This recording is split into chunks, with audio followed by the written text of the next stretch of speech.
Bienvenidas, compañeras, a Sorofem, el podcast feminista del Consejo de la Juventud de Castilla y León, en el que analizamos y damos voz a nuestra realidad.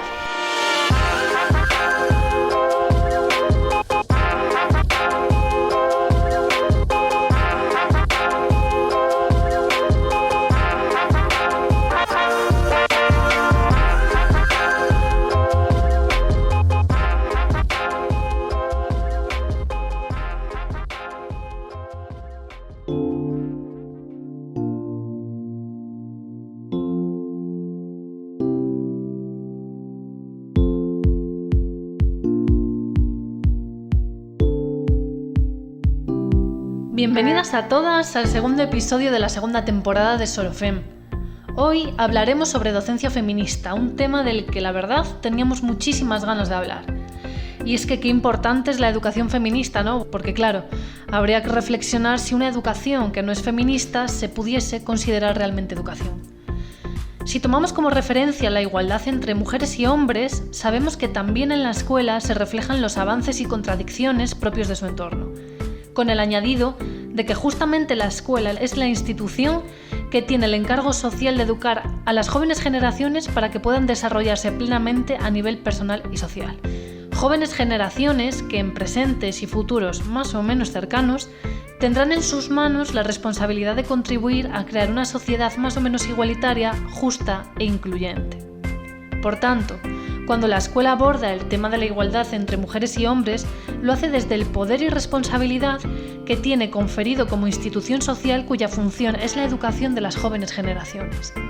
Y es que la educación para la igualdad y la coeducación es una cuestión fundamental para que nuestra sociedad siga adelante. La igualdad es una idea, un sentimiento y hasta una forma de vivir, y la educación feminista es algo de lo que especialmente nos van a hablar hoy las dos grandes profesionales que nos van a acompañar. Conoceremos en profundidad cuáles son los retos a los que se enfrentan como docentes feministas en su lucha para conseguir una sociedad más igualitaria y libre de sexismo. ¡Arrancamos!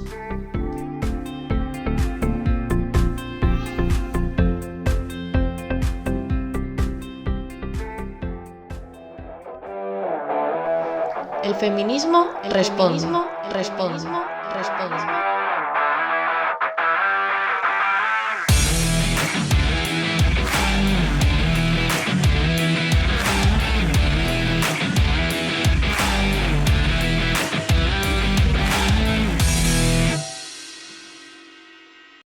Maribel Juárez Pascual lleva 29 años en educación primaria, en la que ha trabajado como maestra especialista de música, maestra tutora de primaria, jefa de estudios y directora. Esta experiencia le ha facilitado una visión de la enseñanza desde diferentes ámbitos y ha enriquecido su aprendizaje como docente y como persona.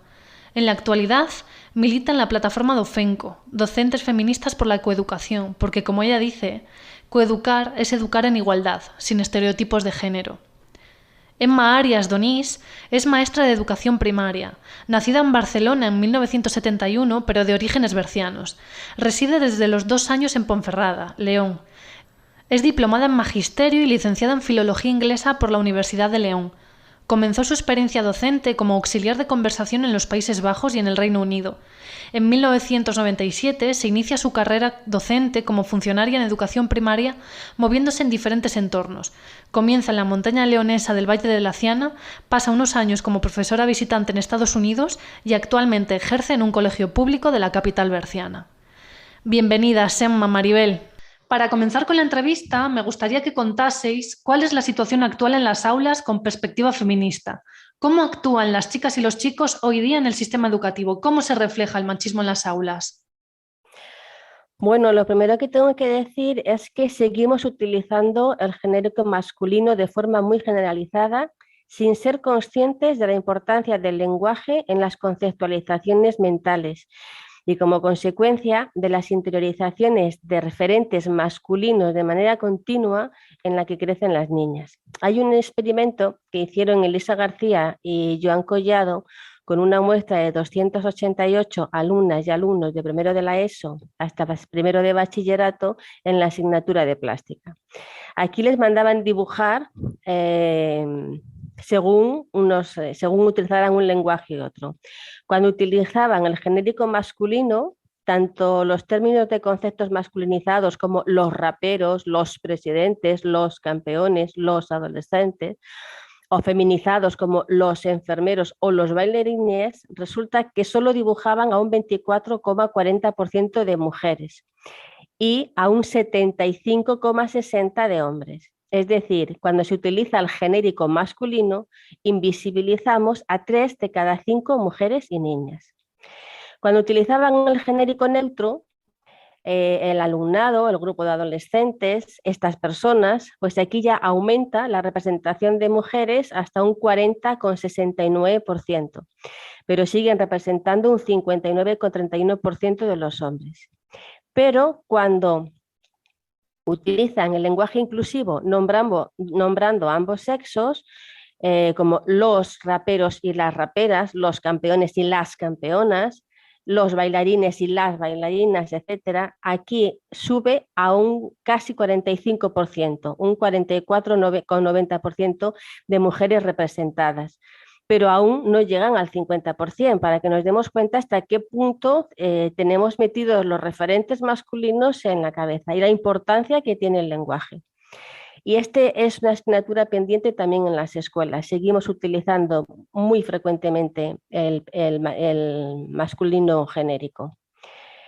También, por otro lado, hay muy pocos referentes femeninos en los libros de texto. Las mujeres prácticamente son inexistentes en los libros de texto, tanto de la etapa de primaria como de secundaria, a pesar de que hay miles de mujeres que podríamos tener en los mismos libros. Y por otro lado, y actualmente se está reforzando el machismo en paralelo con la ideología de la identidad de género, que es la versión posmoderna del sexismo y la misoginia que llevamos arrastrando de tantos siglos de patriarcado. Una verdadera coeducación busca la igualdad de trato, de derechos y oportunidades de chicas y chicos, y ello conlleva a abolir el género, es decir, todo aquello que el patriarcado ha establecido como propio de mujeres o de hombres, a todos los niveles. La ideología de la identidad de género no solo refuerza los estereotipos de género, sino que además intenta hacer creer que es el género el que determina el sexo. Es decir, que si te gusta el rosa o vestirte con vestiditos, es que eres niña. Y si te gusta jugar al fútbol y tener el pelo corto, es que eres niño. O sea, estamos a estos niveles. Y el machismo que hay en la sociedad, que se interioriza y se integra de forma inconsciente desde el nacimiento en el ámbito familiar y en el ámbito social, se refleja en la escuela, porque la escuela es un reflejo de la sociedad que tenemos. Es imposible separar una cosa de la otra. Por ejemplo, tenemos en la música y en los videoclips que están mayoritariamente en manos de 3 multinacionales y que invaden Internet de canciones con letras misóginas, imágenes de mujeres pornificadas a disposición de libre uso y disfrute de los hombres como puros objetos a su servicio. Y esta pornificación parece que se quiere extrapolar a niñas y adolescentes. Por supuesto, tienen la pornografía al alcance de un clic sin ninguna supervisión que permite a niños y niñas desde los 8 años poder ver pornografía y aprender actitudes machistas y violentas contra las mujeres, a verlas como objetos sexuales al alcance de cualquiera. La pornografía ya sabemos que es la escuela de la violación. No en vano, España es el primer país de Europa en consumo de prostitución y el tercero del mundo. Y Barcelona, la primera ciudad europea en producción de pornografía. Una sociedad que normaliza la violencia hacia las mujeres, es decir, hacia más de la mitad de la población, desde luego es una sociedad enferma y violenta. Por otro lado, a través del lenguaje, de los anuncios, la estética, el éxito, los youtubers, la fama, tenemos una infancia y una adolescencia totalmente manipulados por las grandes multinacionales a través de las redes sociales y de los medios de comunicación. Y todo esto, desde luego, es contrario a la coeducación. Y esta es la realidad que se percibe en las escuelas y en los institutos también, ¿no? Hablo de los dos campos. En mi opinión, lo que yo veo en las escuelas de educación primaria es que se siguen repitiendo todavía más a menudo de lo que quisiéramos los roles en los juegos infantiles. Las niñas siguen siendo las cuidadoras y los niños los que luchan o protegen. Las niñas también representan muchas veces un rol secundario, como sometido a las preferencias de los varones. Por ejemplo, en los patios de los colegios se puede ver cómo la disposición del espacio favorece claramente a los varones o más frecuentemente a los varones que a las hembras. Por ejemplo, cuando el espacio central del patio está dedicado al campo de fútbol, pues como el fútbol sigue siendo un deporte que todavía practican mayoritariamente los niños, pues de alguna manera los niños están ocupando la parte central del patio y el resto de los alumnos que no jueguen al fútbol, alumnos y alumnas, se quedan a las esquinas, ¿no? Y suelen ser a menudo las niñas las que están a los lados del patio, no en el centro. Entonces, de alguna manera, repito, se someten un poco a la preferencia, a que ellos deciden, ¿no?, el juego prioritario o el espacio prioritario. Y bueno, este tema yo creo que no es tan complicado de subsanar. Desde luego yo creo que desde los claustros se pueden empezar a hacer propuestas y proponer cambios en esto. ¿Y cuáles son los principales retos a los que os enfrentáis como docentes feministas dentro del sistema educativo? Yo destacaría 4 principalmente que son muy, muy importantes. El primero, el lenguaje no sexista. Como ha dicho mi compañera, es claro que hay consecuencia cuando utilizamos el genérico y todavía queda mucho por cambiar, empezando por los docentes y las docentes, que tenemos que modificar a menudo y dejar de usar el genérico o de usar el masculino primero y después el femenino, y sobre todo incluir siempre a las niñas en todas las expresiones que utilicemos, pues yo creo que ahí es uno de los más importantes, ese reto, por lo menos a nivel personal, es uno de mis retos. Otro que yo considero muy importante, sobre todo a nivel de primaria, que creo que se podría también solucionar fácilmente, bueno, no tan fácil, pero por lo menos a nivel escuela podríamos trabajar sobre los mitos del amor romántico. En las películas y cuentos de Disney prevalecen todavía y todavía todas las niñas y niños ven esas películas de Disney, por ejemplo La Bella y la Bestia. ¿Cómo podríamos empezar a trabajar sobre eso? Pues desmontando un poco esos mitos, mostrándoles otras historias donde aparecen princesas que no se ajustan a los cánones de Disney, por ejemplo. Y uno que yo creo que es primordial y que desde luego todavía no se ha iniciado y que hay un debate sobre él, pero vamos, creo que todavía queda bastante o nos toca esperar para que esto cambie, es el tema de la educación afectivo-sexual. Es necesaria empezar cuanto antes, desde edades tempranas, con la educación afectivo-sexual. ¿Quién la tiene que hacer? Pues a lo mejor las docentes y docentes no estamos tan preparados para hacerla, desde luego, igual tendrían que ser especialistas, pero creo que es uno de los grandes retos, la educación afectivo-sexual. Yo creo que parte de la violencia de género tiene su origen ahí, en la falta de educación afectivo-sexual. Y también la inteligencia emocional, que sí se está empezando a enseñar algo y que sí que se está empezando a tratar desde todas las edades. Con la LOMLOE se ha hecho transversal, está entrando ahora la LOMLOE en primero de primaria. Hasta ahora sí se empezaba a tratar, por ejemplo, en el área de ciencias sociales, se empezaba a tratar el área de las emociones, pero todavía muy, muy suavemente, muy levemente. Entonces, yo creo que es otro de los puntos para empezar a erradicar la violencia de género, la inteligencia emocional. sobre todo desde que están en infantil, trabajando la gestión de las emociones, el autoconocimiento, la autoestima, y luego ir avanzando ya a cómo gestionar la rabia, la frustración. Y bueno, yo para mí lo resumiría en esos 4, creo que son 4 grandes retos. Y además hay un nuevo reto. Una cosa es reivindicar, que es lo que hace el feminismo, la igualdad de derechos y oportunidades entre mujeres y hombres, pero es que ahora mismo en muchas comunidades autónomas tenemos a un profesorado que tiene miedo de contradecir los postulados transactivistas, porque acusan sistemáticamente de transfobas a cualquier persona, especialmente mujeres, en cuanto dicen algo que no afirme sus propios dogmas, dogmas que repiten como mantras y que están llenos de conceptos totalmente acientíficos, como por ejemplo, el sexo se asigna, no se observa, o sea, no nacemos con sexo, se decide el sexo que tiene cada uno, no se sabe qué persona tiene ni qué estudios tiene para decidir qué sexo tiene una persona, que hay muchos sexos, o sea, que el sexo está en el cerebro. De repente ahora el sexo no está en los órganos genitales, sino en el cerebro. Y el profesorado tiene que callarse ante esto. Y luego ya que alguien puede nacer en un cuerpo equivocado. El concepto de cuerpo equivocado quiere decir que hay otro que es cuerpo acertado.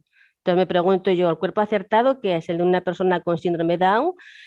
Una persona con TEA, una persona con altas capacidades, una persona con bajas. ¿Qué es un cuerpo acertado?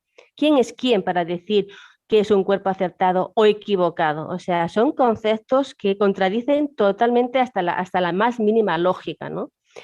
Y el profesorado se tiene que callar por miedo a ser acusado de transfobo porque está contemplado multas a las personas que digan algo en contra de estos dogmas, ¿no? Y esto es muy grave y se quiere que el profesorado determine y observe si una niña o un niño, en lugar de jugar libremente y vestirse como le da la gana, no, si se hace un estereotipo de género, somos el medio que tiene que decir y avisar de que igual ese niño o niña es trans. Y eso sí nos afecta a todo el profesorado, porque tenemos que jugar a este juego, queramos o no queramos, sin habernos consultado leyes que no han tenido en cuenta ni a la sociedad, ni al profesorado, ni a nada. O sea, entonces, esto sí es un grave. Y lo que responde es a los negocios del patriarcado, que de esta manera, pues con la invención de las infancias trans, pues se recetan bloqueadores hormonales, hormonas, como que se pudiera cambiar el sexo. El sexo es inmutable. Puedes cambiar tu aspecto físico exterior, puedes atrofiar, inhabilitar tus capacidades sexuales, pero no vas jamás a poder cambiar el sexo. Entonces, que tengamos que estar ahora defendiendo esto me parece surrealista. Por otro lado, se sabe que en un altísimo porcentaje, que se cree que casi llega al 90%, los trastornos de disforia desaparecen al finalizar la adolescencia, ¿no? Y se tratan, y cuando se deja a la infancia que viva libremente y que juegue con lo que quiera y que se vista como quiera, está comprobado que nadie tiene disforia de género. O sea, es un juego más del patriarcado para hacer desaparecer la coeducación y que seamos generistas, ¿no? Menos mal que están apareciendo voces críticas, como puedo nombrar aquí a Docenco, que son docentes feministas por la coeducación, que tiene ámbito nacional, está en todas las comunidades, o en prácticamente todas las comunidades de España, y que en el Congreso Internacional que se hizo en noviembre pasado de la ideología de la identidad de género en las aulas, deja en evidencia el acoso que sufren docentes y familias por parte del transactivismo de manera consciente, pertinaz y agresiva, con el único fin de silenciar las voces críticas que niegan las doctrinas científicas con argumentos científicos y psicológicos y buscando el bien del menor y no los intereses económicos.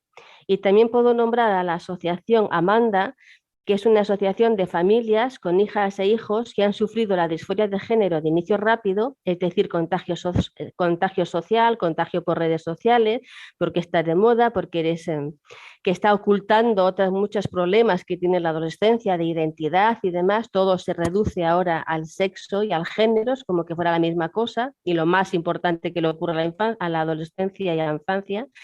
Entonces, esta Amanda son familias con hijos e hijas con este problema de la disforia de género de inicio rápido, que han sido amputadas, operadas o tratadas con hormonas sin que haga falta el consentimiento familiar y desde el mismo instante con que deseen hacerlo. O sea, no se puede cuestionar. Es la política de la afirmación. Si el menor, tenga la edad que tenga, dice que se siente con tal sexo, hay que afirmarlo sin cuestionar absolutamente nada, porque si no ya vas a tener problemas de ser acusada de transfoba. Entonces, bueno, me parece grave. Las clínicas de género, de hecho, han aumentado exponencialmente en Estados Unidos. En el Reino Unido, que llevan con la ley desde el año 2004, han aumentado un 4.400% la infancia y adolescencia trans. Y esto evidentemente responde a intereses económicos y no coeducativos y no naturales y no sanos para nadie. Bueno, es un poco lo que tenemos ahora, ¿no? ¿Cuál es la acogida por parte de la comunidad educativa del avance del feminismo y de la coeducación dentro de las aulas? Bueno, realmente el profesorado en general entiende que educar en igualdad es que saber que todos los chicos y chicas tienen los mismos derechos, que eso se respeta, que nadie se mete con nadie por ser chico o chica y que el currículum es el que tienen que dar, que es el mismo para todos y poco más. Tampoco se quiere saber mucho más de otras cosas, pues porque por un lado, la formación del profesorado en la universidad es académica, no es de otro tipo, y luego se enfrentan con ratios de 25 o 30 alumnos y alumnas y se les exige que solucionen todos los problemas que surjan y que además el alumnado adquiera el nivel curricular que le corresponde, ¿no? Y hay una cantidad una variedad de casuísticas individuales muy grandes, el tiempo es escaso, los recursos personales muy deficientes para tanta necesidad. Entonces, no se le puede pedir al profesorado implicación absolutamente en todos los campos. Habría que pedir mucha más reducción de ratio, formación en estos ámbitos ya desde la facultad, no enfrentarse a ellos así.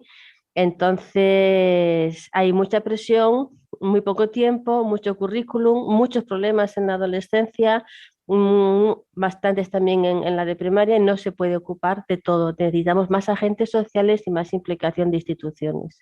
Yo creo que la comunidad educativa no deja de ser un reflejo de la sociedad, lo mismo que los políticos, y por lo tanto hay una parte de la comunidad educativa que es reacia a hacer cambios en temas de educación para la igualdad y que realmente no ven necesidad. Ya creen que ya hay igualdad ahora mismo. Entonces, yo creo que hay que empezar por ahí, formar a la comunidad educativa, tanto familias como docentes, en el ámbito de la educación para la igualdad. ¿Qué experiencias o acciones educativas consideráis decisivas a la hora de generar una transformación hacia una sociedad feminista e igualitaria? Bueno, sobre que damos por hecho que la educación es el principal agente de transformación social, es total y absolutamente imprescindible formación del profesorado seria y rigurosa en materia de igualdad, como condición previa a desarrollar una coeducación real. Entonces, debería haber también mucha más implicación de instituciones para que el género sea abolido, no sea lo que marque la diferencia, sino que sea abolido, y crear espacios de formación para alumnado, espacios fuera de las aulas, en otros espacios donde puedan tener relaciones de igualdad, donde se puedan realizar tertulias con gente experta, donde puedan conversar y crear espacios de autoconocimiento, donde puedan recibir una educación sexual sana y libre y alejada de toda la violencia contra las mujeres que se refleja en la pornografía y que es realmente lo que les está educando en las relaciones sexuales, y que esto sea también de agentes sociales, o sea, crear espacios fuera de lo que es el centro educativo para que se puedan desarrollar, puedan hablar, puedan expresar, tengan personal cualificado que les pueda orientar, y están lejos porque el profesorado no se van a expresar como con otra persona que no es en este sentido, ¿no? Entonces a mí eso me parece importantísimo y es responsabilidad de las instituciones. Y después, también responsabilidad de las instituciones elaborar materiales de texto, o sea, libros de texto y materiales educativos que sean realmente coeducativos y en el que la presencia de las mujeres sea tan relevante como la de los hombres. Y con lenguaje inclusivo, o sea, y esto sí forma parte de las instituciones, que se hagan por parte de ayuntamientos juegos y deportes coeducativos en los centros, por las tardes como extraescolares, pero especialmente coeducativos, donde puedan participar por igual las dos. Y otra cosa muy, muy importante es que haya una atención psicológica que esté formada en infancia y adolescencia y que sea amplia y suficiente para poder atender toda la demanda que estamos teniendo. Ha aumentado muchísimo los casos de ansiedad en adolescentes, de depresión, de trastornos alimentarios, de autolesiones. Muchos de estos trastornos también están detrás de la disforia de género y asociados a la disforia de género. Entonces, que haya una atención psicológica con mucha más dotación, porque actualmente, desde que pides cita hasta que te la dan, pasa mucho tiempo y cuando te la dan son 20 minutos casi al mes con suerte. Entonces, esto es muy importante y que puedan tener opciones a una atención psicológica. ¿Qué recursos se pueden ofrecer a las chicas que estén interesadas en el feminismo y quieran aumentar sus conocimientos o simplemente compartir experiencias y sentirse seguras en espacios feministas en los colegios o institutos? Bueno, sentirse seguras es difícil garantizar su seguridad, ¿no? Sí que es importante, por ejemplo, que los baños sean separados por sexos biológicos. Eso sí da seguridad a las chicas porque hay muchos casos ya de que ha habido por muchos problemas, ¿no? Claro. Pero luego como referentes, pues yo les daría Confluencia Feminista, en la que están más de 60 asociaciones feministas de distinto carácter de toda España, y después formarse y leer feminismo y integrarse en alguna asociación, sea vía internet, sea vía presencial. Si la tienen en el entorno, pues es presencial, es mucho mejor. Yo sé que, por ejemplo, en Ponferrada está la Asociación Feministas Bercianas que abogan por la abolición de todas las prácticas que subyugan a las mujeres, y digo por tenerlo más cercano aquí. Y luego que lean y que escuchen a feministas como Towanda Rebels, Ana de Miguel, Amelia Marcárcel, Amelia Tiganus, Rosa Cobos, Juana Gallego. Hay algunas historias interesantes en YouTube, como la historia con gafas violetas de Ana López Navaja, muy interesante. El viaje con gafas violetas de Pilar Rubio Ramiro. Eres una caca, de Lula Gómez. La escalera cíclica de la violencia de género en la adolescencia y otros que tiene de violencia sexual, de Carmen Ruiz Repullo, que me parece que es muy, muy cercana a la adolescencia y da gusto escucharla. Y entonces, como libros para adolescencia, pues Feminismo para principiantes, Yo voy conmigo, cómics. Hay 2 cómics que son historias basadas en hechos reales, uno de Amelia Tiganus, que es una superviviente del sistema prostitucional, que se titula Historia de una lucha, y otra de una, que no dice el nombre, es una supervivencia de abuso sexual en la infancia, en la adolescencia, que se llama Una entre muchas. Estos son cómics los 2, ¿no? Y luego Carmen Ruiz de Repullo también aconseja los cómics, yo estos no los conozco, pero ella sí, de Raquel Córceles, el Moderna de Pueblo, especialmente una que se llama Idiotizadas, ¿no? Y Lola Vendetta y otros libros como de Pamela Palenciano. O sea que sí que hay luego biografías de mujeres, y en la página de Docenco también se ofrecen recursos para el alumnado. A ver, hay mucho y es importante leer e informarse. Bueno, yo voy a hablar sobre todo de los colegios, que es el campo que más conozco, puesto que en los libros de texto la labor de las mujeres a lo largo de la historia parece invisible, quiero decir, no existen apenas. Subsanar esas faltas o esa falta de información de alguna manera, pues se puede hacer con montones de acciones, pero por ejemplo dotando a las bibliotecas, yo creo, ya que los libros de texto no lo muestran, ya que no están al alcance, esa información no está al alcance de las alumnas y los alumnos en el libro de texto, mostrarles o darles la oportunidad de que haya otros lugares donde puedan acceder a ello. Dotar a las bibliotecas escolares de materiales reales de coeducación, desde cuentos hasta material audiovisual, que hay muchísimas películas, cortometrajes tratando estos temas. Y bueno, por ejemplo, hay una colección que se titula Cuentos de buenas noches para niñas rebeldes, que precisamente hay varios tomos donde habla de diferentes mujeres a lo largo de la historia. En fin, yo creo que ese recurso, por ejemplo, no creo que sea demasiado costoso económicamente y, bueno, subsanaría de alguna manera. De nuevo, el coordinador o coordinadora de igualdad en los centros podría hacer labores de orientación de este tipo. ¿Y qué herramientas podríais recomendar a otras docentes que estén en las aulas para trabajar contra el machismo? Pues mira, como docentes, la página más especializada en docencia, que está formada por docentes, es la que nombré al principio, Docenco, ¿no? Docentes Feministas por la Coeducación.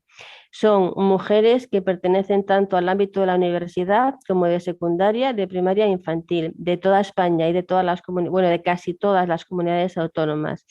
Y están muy comprometidas con la coeducación y se puede encontrar información muy, muy variada, contrastada, científica y fiable. Por ejemplo, aquí tienen un estudio muy, muy serio y basado siempre en la normativa y demás sobre los baños compartidos, los baños mixtos que llaman, ¿no? Y tienen mucha información y toda muy, muy, muy científica. Son personas muy serias y yo, dentro de lo que es la docencia, es una plataforma, no tiene ninguna subvención, no es asociación, no cobra, somos independientes totalmente y, hay artículos, hay materiales, hay recursos, entonces yo sería la página que aconsejaría.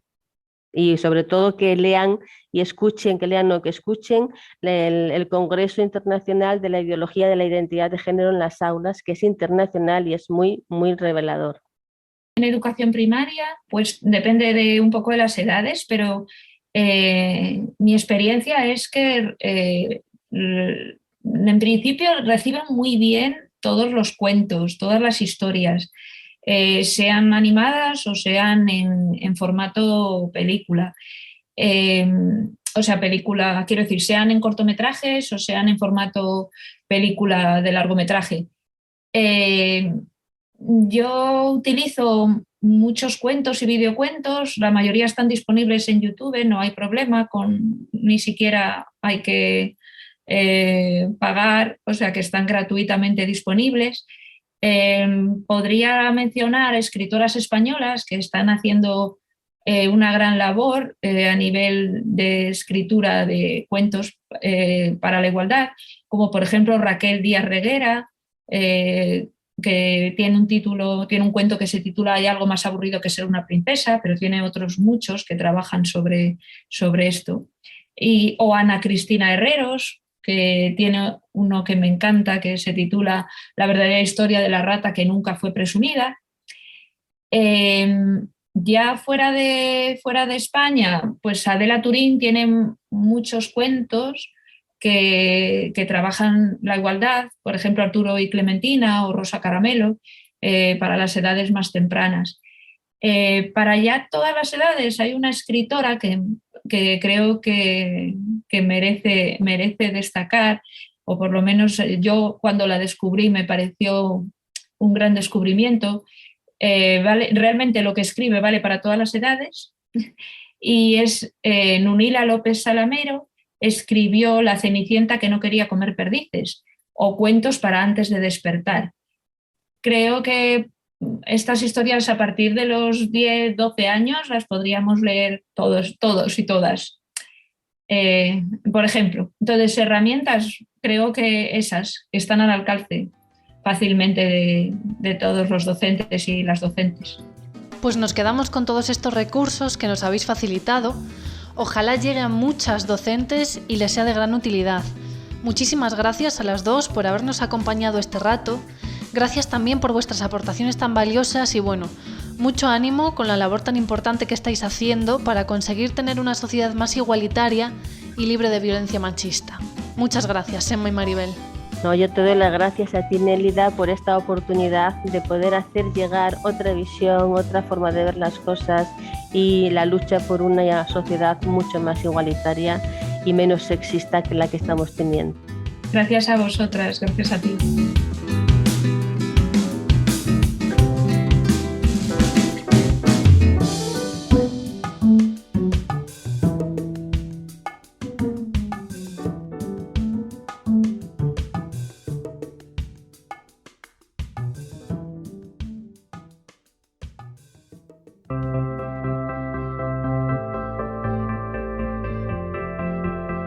Y en el próximo episodio hablaremos sobre el sistema prostitucional y para ello contaremos con la grandísima Amelia Tiganus, activista y escritora feminista, experta, superviviente y testigo del sistema prostitucional. No os lo perdáis. Hasta la próxima, compañeras.